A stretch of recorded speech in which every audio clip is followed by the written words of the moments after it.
warahmatullahi wabarakatuh dan salam sejahtera untuk kita semua. Perkenalkan, saya Nur Aisyah Bahar, Sarjana Terapan Kebidanan, Magister Terapan Kebidanan.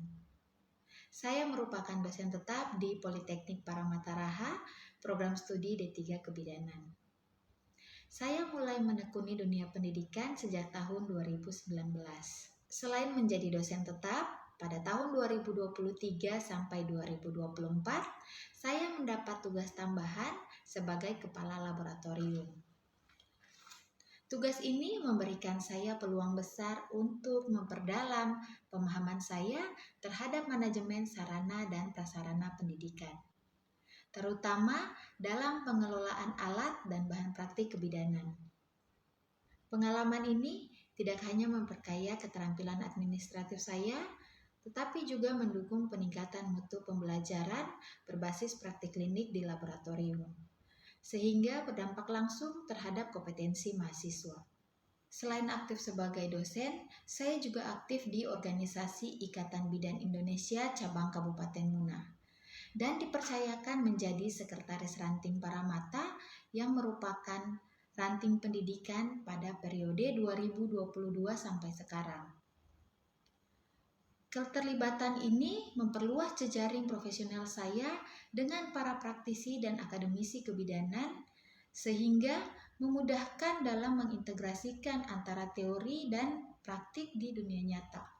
Selain itu, posisi ini memberikan saya akses terhadap berbagai kegiatan peningkatan kapasitas bidan, baik secara nasional maupun daerah, yang nantinya saya akan bawa kembali ke dalam proses pengajaran untuk memperkaya wawasan mahasiswa. Pada tahun 2025, saya juga dipercaya untuk menduduki jabatan sebagai Sekretaris Program Studi D3 Kebidanan.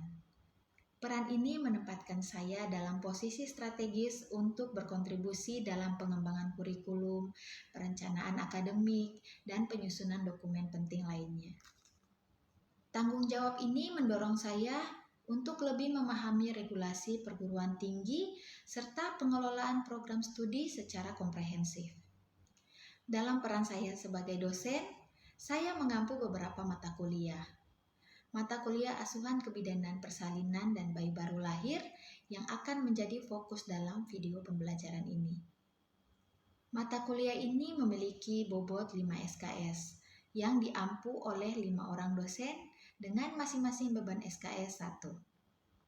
Mata kuliah ini membekali mahasiswa dengan kemampuan memberikan asuhan kebidanan secara menyeluruh pada ibu bersalin dan bayi baru lahir 1 jam pertama. Berdasarkan prinsip evidence-based dan pendekatan manajemen kebidanan yang menekankan pada aspek promotif, preventif, deteksi dini komplikasi, serta dokumentasi yang baik. Capaian pembelajaran dari mata kuliah ini, mahasiswa nantinya diharapkan akan memiliki kemampuan yang pertama, menguraikan konsep dasar persalinan dan faktor-faktor yang mempengaruhi persalinan. Yang kedua, menguraikan perubahan fisiologis dan psikologis pada ibu bersalin pada kala 1 sampai kala 4. Yang ketiga, mengidentifikasi kebutuhan dasar ibu pada masa bersalin kala 1 sampai kala 4. Yang keempat, melakukan pertolongan persalinan normal. Yang kelima, memberikan asuhan kebidanan pada bayi baru lahir normal 1 jam pertama. Yang keenam, melakukan deteksi dini kegawat daruratan, komplikasi dan penanganan awal kegawat daruratan, penyulit komplikasi yang terjadi pada kala 1 sampai kala 4 selama persalinan dan rujukannya. Yang ketujuh, melakukan deteksi dini kegawat daruratan, komplikasi dan penanganan awal kegawat daruratan, penyulit komplikasi yang terjadi pada bayi baru lahir 1 jam pertama serta rujukannya. Yang kedelapan, melakukan dokumentasi asuhan kebidanan pada persalinan. Yang kesembilan, melakukan observasi asuhan persalinan dan bayi baru lahir di lahan praktik dengan pendekatan continuity of care untuk menilai kolaborasi lintas profesi dalam pemecahan masalah. Proses pembelajaran ini berlangsung selama 8 kali pertemuan, di mana 4 diantaranya diakhiri dengan ujian tengah semester dan 4 lainnya ditutup dengan ujian akhir semester. Metode pembelajaran yang saya gunakan di dalam kelas ada beberapa. Yang pertama yaitu contextual learning, cooperative learning, small group discussion, simulasi, dan problem based learning, serta contextual learning. Saya melakukan evaluasi melalui ujian tulis sebesar 30%, praktik 40%, dan penugasan 30%. Selanjutnya, mari kita simak cuplikan proses pembelajaran yang saya laksanakan di dalam kelas, khususnya pada topik penyulit dan komplikasi persalinan kala 3 dan 4. Bismillahirrahmanirrahim. Assalamualaikum warahmatullahi wabarakatuh. Waalaikumsalam warahmatullahi wabarakatuh. Kita ketemu lagi di pertemuan yang kesekian. Hari ini Ibu akan membawakan materi lanjutan dari yang sebelumnya ya, tentang penyulit dan komplikasi dalam persalinan. Kita masuk ke bagian penyulit dan komplikasi persalinan kala 3 dan 4. Sebelum Ibu lanjut ke materi yang berikutnya, Ibu mau mereview sedikit tentang pembelajaran kita yang sebelumnya. Ada yang bisa bantu Ibu untuk membantu teman-temannya mengingat tentang apa itu penyulit dan komplikasi dalam persalinan? Ada yang bisa bantu? Ada Bu? Silakan mau berdiri deh.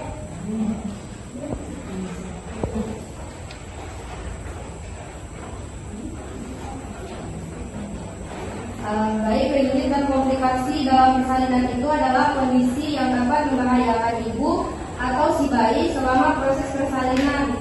Ini juga bisa terjadi dalam sebelum proses persalinan sebelumnya. Adapun komplikasi dalam persalinan itu, contoh penyulitnya itu seperti malpresentasi, kelembapan HIS, partus lama, dan KPD. Nah, itu sudah dinyatakan. Jadi penyulit dan komplikasi dalam persalinan itu, dalam persalinan kan ada 4 tahap: kala 1, kala 2, kala 3, dan kala 4. Kalau kala 1 itu tentang biasanya pada malpresentasi, kalau kala 2 itu biasanya terjadi persalinan lama, kala 3 itu proses persalinan lahirnya plasenta dan terjadi perdarahan. Di kala 4 itu biasanya terjadi perdarahan. Masuk yang ini ya, kemudian dari komplikasi persalinan kala 3 dan 4. Bisa dilihat loh gambarnya. Ada namanya dalam penyulit dan komplikasi dalam kala 3 dan 4 itu. Kan kalau di kala 4 kan berarti dia kala setelah kala pengawasan. Kalau kala 3 itu kala plasenta. Jadi pada saat setelah pengeluaran plasenta terjadi kan uterus berkontraksi. Jadi pada saat kita lakukan masa fecundus setelah plasenta lahir, biasanya itu ditandai dengan kontraksi yang baik, itu ditandai dengan uterus itu dia keras dan berbentuk biasanya bulan. Nah, kalau misalnya pada terjadi komplikasi di kala 3 itu ada yang namanya atonia uteri. Atonia uteri adalah uterus tidak berkontraksi dengan baik. Yang seharusnya kayak di gambarnya. Ada lihat toh? Yang harusnya tertutup rapat dia tidak baik. Jadi kayak ada renggangan, terjadi renggangan di situ. Makanya bisa terjadi perdarahan. Nah, kita masuk di retention placenta. Retention placenta adalah lepasnya plasenta tidak bersamaan sehingga sebagian masih melekat pada implantasi. Terlambatnya kelahiran plasenta selama setengah jam setelah kelahiran bayi. Jadi retention placenta ini biasanya perdarahan yang terjadi karena sisa plasenta masih melekat di dalam tempat implantasi. Kemudian kadang juga karena plasenta dia lama lahir. Kan harusnya itu maksimal dia 30 menit, tapi kadang karena ada satu komplikasi dan lain hal, biasanya tempat implantasi plasentanya itu terlalu masuk ke dalam plasenta, melekat terlalu jauh ke dalam rahim sehingga dia kadang pelepasannya lama. Nah, ini Klasifikasinya ada namanya, ini ada 5 klasifikasi ya. Pertama itu placenta activa, implantasi yang keluar dari jonjot korium placenta sehingga menyebabkan kegagalan mekanisme separasi fisiologis. Kemudian ada namanya placenta akreta. Placenta akreta itu adalah implantasi jonjot korium placenta. Jadi yang di luar itu yang di dalam ada, kalau misalnya kamu pernah lihat placenta yang bulat-bulat, nah itu korium namanya itu. Jonjot korium placenta hingga mencapai sebagian lapisan miometrium. Jadi kadang yang masuk di dalam lapisan yang kedua. Kemudian placenta infeta, implantasi jonjot korium placenta hingga mencapai atau melewati lapisan miometrium. Yang keempat itu ada implantasi perfeta, implantasi jonjot korium placenta yang menembus lapisan miometrium hingga mencapai lapisan selosalis terus. Sama yang terakhir adalah placenta incarcerata, yaitu tertahannya placenta di dalam lambung dari disebabkan oleh kontraksi osteometrium. Nah, penyebabnya apa? Pertama itu berat tua, jadi umur kehamilan tua. Kemudian multiparitas apa? Jumlah dia padennya sudah banyak. Atau ada paritas multiparah, atau seterusnya. Biasanya kalau dari faktor ibu, maternal kan ibu. Kalau faktor dari lainnya, yang pertama itu dari bekas SC. Jadi bekas SC berulang. Jadi biasanya itu kalau misalnya sudah lebih dari 2 kali dianjurkan lagi untuk tidak hamil, ditakutkan terjadi retention placenta. Kemudian tidak efektifnya kontraksi uterus. Jadi kan salah satu fungsi dari uterus berkontraksi itu adalah membantu pelepasan placenta. Kemudian di bekas kuretasi uterus.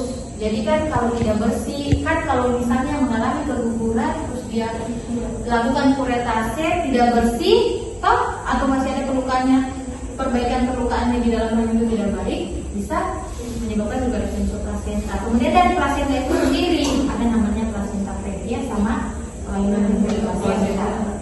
Ada namanya robekan perineum. Robekan perineum itu biasanya terjadi setelah bayi lahir. Pada saat proses kepala lahir, terjadilah yang namanya robekan. Karena apa? Biasanya itu karena biasanya uterus rahimnya bukan rahim. Jadi vaginanya kan, servisnya kan servis lagi, vaginanya kan terbuka. Biasanya itu kalau misalnya dia kaku bisa menyebabkan robekan. Terus yang kedua juga karena kepala lahir terlalu cepat. Jadi kita lakukan penahanan, apa namanya? Kita apa? Apa namanya? Kita apa?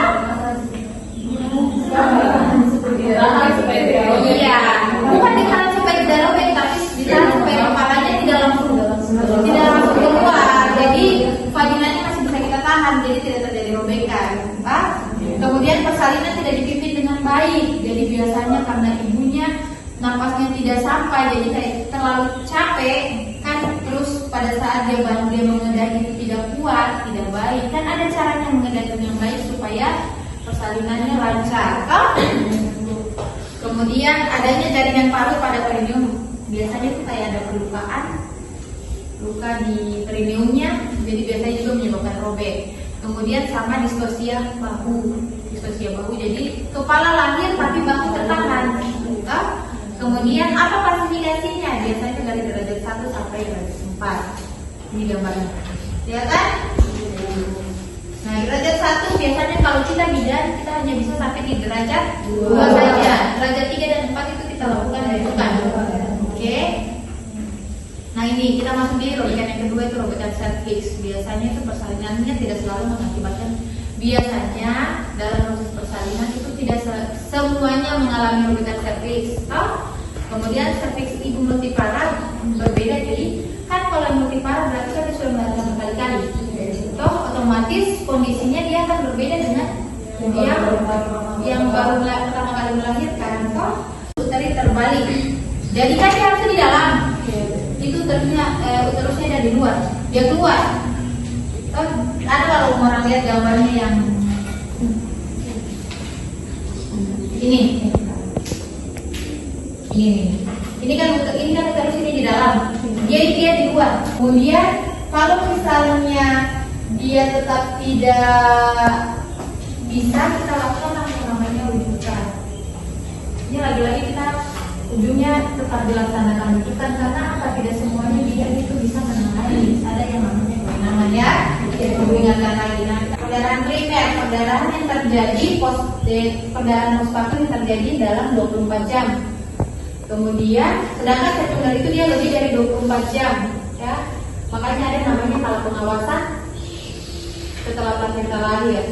Kalau primer dia itu biasa disebabkan karena adenoideri, retensio plasenta, sisa plasenta, sama robekan jalan lahir. Kalau yang sekunder apa? Misalnya robekan jalan lahir, sisa plasenta, atau membran. Penyebabnya apa? Karena lagi-lagi grande multipara, persalinan yang berulang, hamil sampai 5 kali, melahirkan sampai 5 kali. Itu tuh kan harusnya coba perhatikan balon yang baru, kalau kita bikin berkali-kali dia jadi kayak melebar tidak? Nah itulah kondisi rahim. Itu contoh kondisi rahim yang paling nyata kalau misalnya mau tahu bagaimana sih sebenarnya itu kalau untuk grande multipara kondisi rahimnya. Kemudian jarak persalinan pendek, jadi yang kurang dari 2 tahun.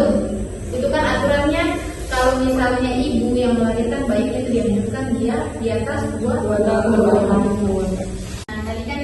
Ajarkan soal materinya. Ini Ibu mau contohkan salah satu dari pelaksanaannya penanganan penyulit dan komplikasi di kala 3, yaitu kita lakukan yang namanya manual plasenta. Manual plasenta dilakukan untuk apa tadi? Cara pelaksanaannya solusi atau retensio? Apa yang plasenta yang tidak terlepas dengan baik?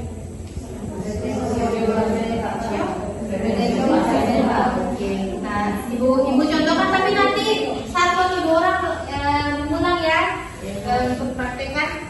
Pertama itu kan yang namanya kalau misalnya dalam proses persalinan kan kita cek dulu apa namanya itu kandung kemihnya full atau tidak, jadi kita tekan. Biasanya itu kalau misalnya tekan itu dia agak keras. Kemudian kita cuci tangan, ini harus cuci tangan ya, kita cuci tangan terus kita pakai karena kan kita melakukan yang namanya manual plasenta. Itu sarannya kita dalam kondisi bersih untuk mencegah terjadinya infeksi. Kemudian karena kita memasukkan tangannya kita di dalam, jadi harus diperhatikan baik-baik, kita harus pakai yang panjang ya, karena kita tidak tahu kondisi panjangnya dalamnya rahimnya ibu itu bagaimana. Oke? Jadi kita pakai yang panjang ya. Kan manual plasenta tadi kita cek toh ada tidak pemanjangan pusat, pemanjangan tali pusat, kemudian ada darah yang keluar tidak. Kalau misalnya tidak ada, kita lakukan terus tiba-tiba perdarahan ya, kita lakukan yang namanya manual plasenta. Caranya bagaimana? Kan kita menghadap dulu, kita lakukan yang namanya penyusuran tali pusat. Jadi tangannya kita ini kita mau masukkan tangan kita dalam vagina. Ini katanya vagina ibu itu tidak selebar daun talas, kecil dia kecil. Jadi tangannya kita dalam kondisi begini, bukan begini tanganmu, susah nanti masuk begini ya. Kita susurilah tali pusatnya, kita susuri tali pusatnya masuk dalam. Kita masuk di dalam, kita permisi. Ibu permisi ya, mohon maaf. Kita susuri terus sampai kita dapat tempat perlekatannya plasenta ya. Biasanya kita cari dulu. Kan itu tapi pegang ini, kita susuri dapat. Oh ini ujungnya nih. Kita mulailah. Sini lihat. Sini berdiri supaya lihat. Kita kumpul. Ini tapi kita begini, ini kita lakukan pengumpulan, kita kumpul, kita lakukan ini. Sudah, sesuai yang kita? Iya kita gerak, karena nanti ini kita bawa keluar bersamaan, bukan kita lepas. Jadi kita tarik ke sana.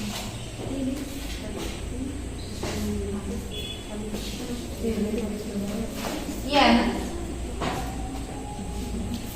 Ini kita simpan di tempat. Oke. Tadi itu sudah contohkan, ada yang siapa yang bukan bersedia harus maju supaya mahir nanti. Cepat ke siapa? Indra Bu. Cepat aja Ten. Malu-malu. Langsung dalam manual plasenta yang pertama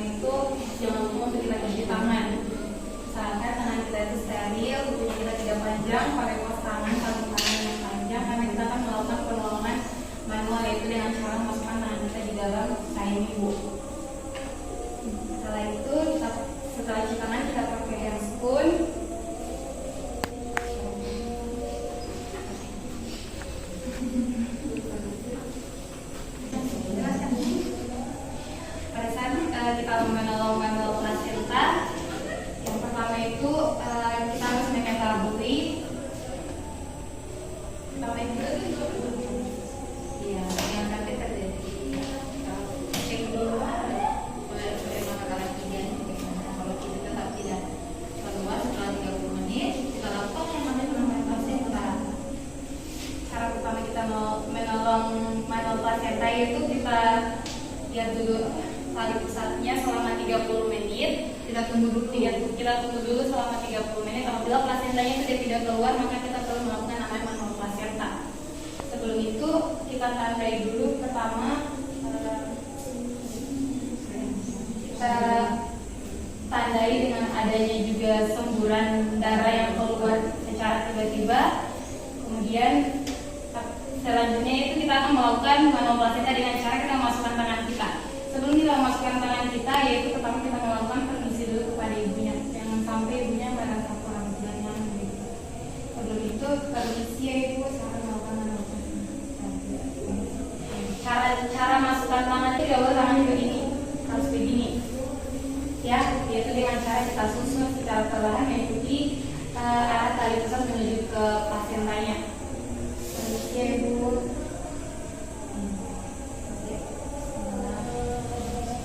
Sampai di tempat pelekatan plasenta. Masukkan tangan kita sampai tempat pelekatannya plasenta. Caranya itu pada saat tetap tangan tetap begini sampai di tangan kita masuk ke dalam sampai melekat pada peletakan plasentanya. Kemudian kita susun secara perlahan, kita cari, pokoknya kita genggam sampai kita dapat seluruh plasentanya. Ya sampai tempat melekat terjauhnya. Nah, apabila masih ada sedikit sisa pun plasenta yang melengket, itu bisa saja menyebabkan terjadinya pendarahan. Ini kita tarik, itu usahakan tali pusatnya jangan ditarik. Takutnya nanti kalau ditarik nanti dia bisa menyebabkan putus tali pusatnya.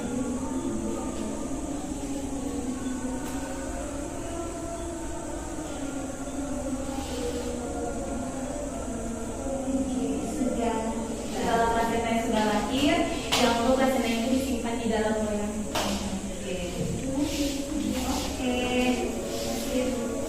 Nah tadi kan kalian sudah ada yang sudah mempraktekkan dan sudah melihat juga bagaimana salah satu dari penanganan yang apabila terjadi penyakit atau komplikasi dalam persalinan di kala 3. Sebelum ibu tutup nanti ibu akan berikan tugas untuk di pertemuan berikutnya. Nanti tolong dikerjakan ya. Tugasnya itu kan tadi ada beberapa penanganan yang dilakukan pada saat menangani untuk komplikasi atau penyakit. Jadi masing-masing nanti bagi beberapa kelompok untuk bikin video, ya, bikin video tentang penanganan dari misalnya atau yang tadi bagaimana penanganannya, ya. Terus tadi manual plasenta juga kan sudah dipraktikkan, tapi nanti dibikin juga videonya untuk sebagai tugas. Nanti dibagikan kelompoknya ya. Ya, sebelum ibu tutup ada yang mau ditanyakan tidak? Ada? Berarti ibu rasa sudah cukup paham semuanya ya? Ada? Apa? Apa deh? Tadi ibu sudah menjelaskan tentang batas kewenangan bidan ya. Kalau misalnya kayak robekan jalan lain dari 1-2 itu kan masih kita namanya bidan ya. Kalau jadi robekan dari 3-4 itu sudah namanya dokter nih ya. Makanya itu kita akan mau tunjukkan. Misalnya kita ngomong persalinan ini di desa begitu ibu, terus dia mengalami robekan derajat 3 atau 4 ya. Terus ibu pada saat kita mau tunjukkan itu maksudnya tindakannya bidan itu apa, maksudnya tetap kita jahit atau bagaimana cara menolongnya supaya tidak terjadi perdarahan Terus menerus.